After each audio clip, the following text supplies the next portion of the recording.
Fatan mun wani lafiya. Mai magana Bahiru Danjuma wanda aka fi sani da Dr. Murangis daga nan DMAX Digital Channel. A bidiyon mu na yau ina so in fahimtar da mu wani abu ne kaɗan ko in ce wasu abubuwa masu amfani kamar guda 3 zuwa 4 a harkar nan ta cryptocurrency.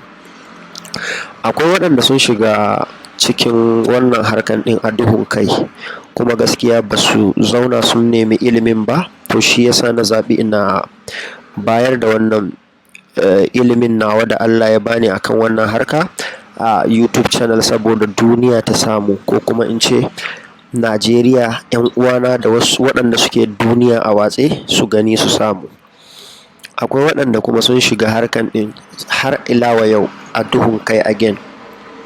Ta ina shine suna ɗaukan kawai daga ka shiga harkar nan ta crypto kawai dole ka yi kuɗi. A'a, harka ta crypto karka mata gurguwan fahimta, shi ma yana nan yadda ka san kasuwa ce wacce ake yi, kamar kasuwa ne wanda ake yin shi a fili a zahirance.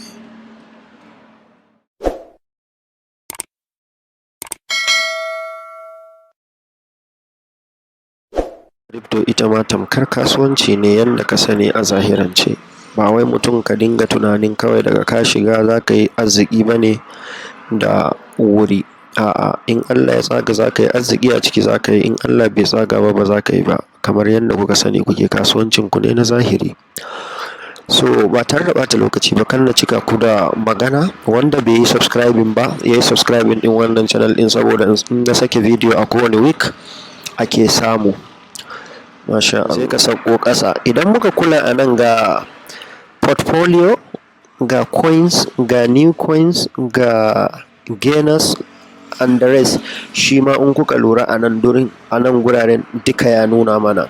To misali na farko, yanzu kana so ka duba sabon project da aka sake, za ka iya trading. In ka bi ni a sannu a hankali a wannan bidiyon, insha Allahu a rana ba za ka gaza samun dala 100, dala 50 ba. A baka da jari za ka iya samun dala 10, dala 15, insha Allahu. A bi ni sannu a hankali, ka yi subscribing wannan channel ɗin in ka ji daɗin bidiyon. Idan kuma kana da buƙatan maka video daban, just tell me, ka min magana kawai a private, ko a wani country kake, insha Allahu zan amsa maka. So da farko, in da ka zo neman sabon coin ko za ka duba coin kana so ka saye shi, sai ka zo nan coin gecko, ka yi scrolling ka bi. Idan muka lura ga su Dodge su waye duka in kuka kalla a coin gecko, ku lura da wani abu guda ɗaya. Misali yanzu zan bamu, idan kana son information yanzu akan wannan BNB, sai kai clicking ɗin BNB. Idan ka taɓa shi, wannan kenan zai kai ka, zai buɗo kan BNB yanzu, information akan shi, duk abun da ya kunsa. So a nan in muka lura gashi nan mun dubi market cap, wato market capitalization ɗin shi kenan. Idan ka zo ka ɗora hannunka kai clicking akan nan, za ka kalla ga information ya baka akan market cap. Ga market cap ɗin shi nan, complete kuɗin da yake kan BNB yanzu a duk duniya, abun da aka ɗora kenan. Ana fahimta? So circulating supply, wato circulating supply shine a nan. Me ake nufi da circulating supply? Shine kaman iya adadi. Yanzu bari dai in fara mana daga total supply and maximum. Da total supply din nan da maximum kusan abu ɗaya ne gaskiya, difference ɗinsu kaɗan ne, saboda a nan maximum complete abun da suka kirkira kenan, nan kuma total gaba ɗaya iya abun da aka kirkira shi ma yake nufi. Duka abu ɗaya suke nufi, difference ɗin kaɗan ne. Sai ka karanta information nan saboda kan na ci mana time. So abun da muke nufi a nan, ga nan kuma fully diluted value. Idan ka karanta da ka san menene yake nufin maka, gashi nan. So idan ka gangaro ka zo nan total supply din nan, da ka duba yana ɗaya daga cikin abun da za ka duba kafin ka sayi coin. Da ka duba total supply, guda nawa aka kirkiri wannan coin din gabaki ɗayansa. Sai ka zo kan circulating supply. A nan sun ce mana misali maximum supply din shi 200 million. A nan kuma total supply kuma ya bamu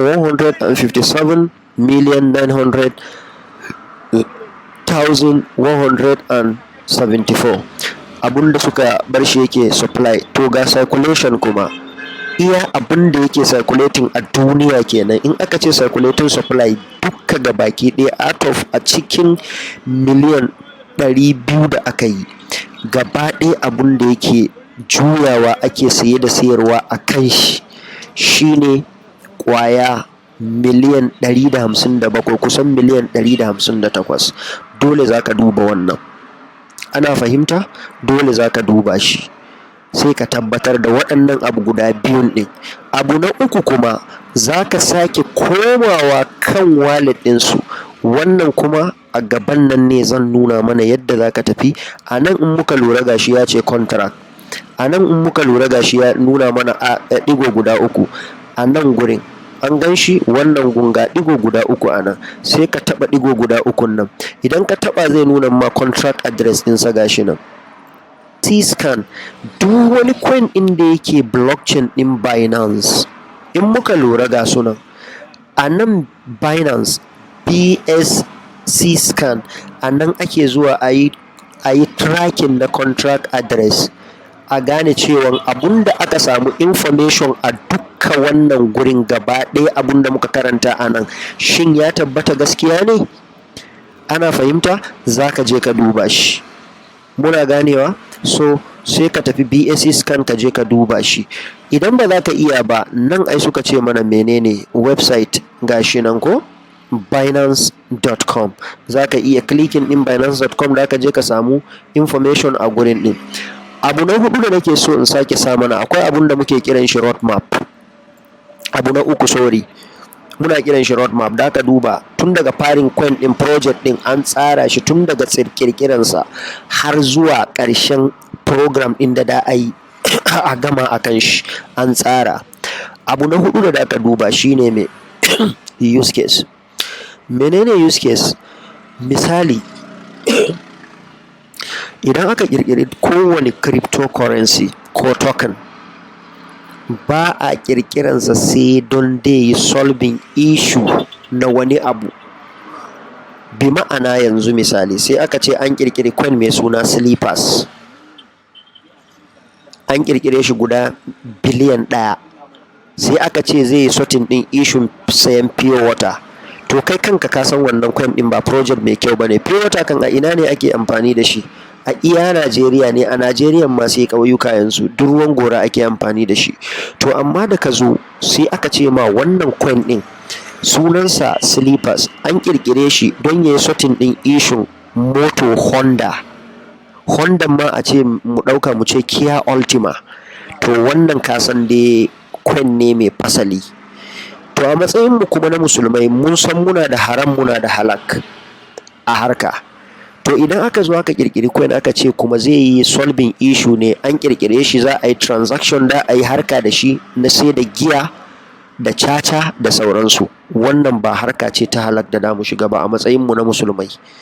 So dole da ka duba use case na coin kafin ka yi investing kuɗinka a kan shi. Tamkar ka zo ne mutum ya ce maka yana buƙatan ka bashi kuɗi zai yi kasuwan aladu. To kaga dai in dai kai musulmi ne na gari ko kuma Kirista na gari mai amfani da quotation na Bible, based on my knowledge da na san Bible, ya kamata bara ka saka kuɗinka a wannan harkan ba, saboda me Allah ya haramta shi, kuma dukkan mu ba wanda yake buƙatan ya ci haramun. Allah ya samu dace. So idan ka tashi za ka tafi, ga hikimar da nake so in nuna mana ga waɗanda suke ƙoƙarin tasowa a harkan nan. Za ka zo nan gurin da kuka ga aka rubuta new coins in nan gurin ku yi clicking ɗinsa. Duk wani project ɗin da aka ƙirƙire shi sabo za a gan shi. Ana fahimta? Idan ka ji bidiyon ya ma daɗi, don Allah ka yi subscribing channel ɗin, sai ka danna alamar ƙararrawa saboda na sake bidiyo a kowane sati kake samu. Mu kula da wani abu anan. Nan gurin sai ya ce mana price, nan price, nan ya ce chain, nan ya ce 1 hour, nan ya ce 24 hours, nan ya ce 24 hours volume da sauransu. Mu kula a nan gurin. Nan in kuka kula za ku ga logo na Ethereum, yana tabbatar ma da cewa wannan coin ɗin project na Ethereum ne. To idan kana bukata ka san information a kansa, ga price ɗin shi per dollar. muna fahimta. So ga price ɗinsa per dollar ya ce mana 0.0 guda 623 yanzu haka currently kudinsa kenan. Coin na ƙasan shi kuma in kuka kula shi kuma gashi ne yana under blockchain na Arbitrum ne, mun gan shi 1. So duk anan da ka duba misali muna so mu samu Kyau Inu din nan, an sake shi sabo ne gashi, sai ka zo sai ka taba kansa, idan kai clicking ɗinsa zai ɗauke ka kai ka straight forward direct zuwa ina, zuwa cikin shi. Muna fahimta ga total supply ɗin shi, ga maximum supply da kuma ne da circulating supply dukka abu ɗaya ne. Yanzu mun kula kun kalli wani abu, total supply kun gani, kun ga circulating supply ma kun gani, dukka figo ɗin yana nufin muku abu ɗaya, amma wasu suna canja nasu. So shi kenan, idan ka tashi sai ka zo ya za a yi ka gane tabbacin wannan project ɗin yana da kyau da sauransu. So sai ka zo ka tafi, ka gan shi Ethereum ana scanning ɗin shi da Etherscam ne, sai ka copy contract address ɗin sannan car sai ka tafi Etherscam, gashi nan etherscam.io, sai ka zo nan gurin sai ka yi pasting, kana pasting ɗinsa sai ka zo ka yi searching kana searching zai kawo maka shi. A wannan gurin zaka kalli coin din, in ma blockchain din sun munafurce ka ko wani abu something like that, zaka zo ka ganshi a duka anan, ga contract nasu, ga website nasu, zaka iya tafiya kan website din su direct ba ruwanka, ko kuma ka bi smart contract nasu kai tracking dinsa, sai ka gane gaskiyan menene yake faruwa akan project din. Gashi nan komai in ka bi shi in details yana da fa'ida, ka duba da kanka, ga sunan everything Etherscam kenan. So wannan shine a nan gurin. Idan ka zo kana so kuma ka je ka jona group ɗinsu na chatting, sai ka zo social nan, gashi nan social, sai ka taɓa shi. Idan ka taɓa shi za ka ga social media su handle wanne da wanne ne.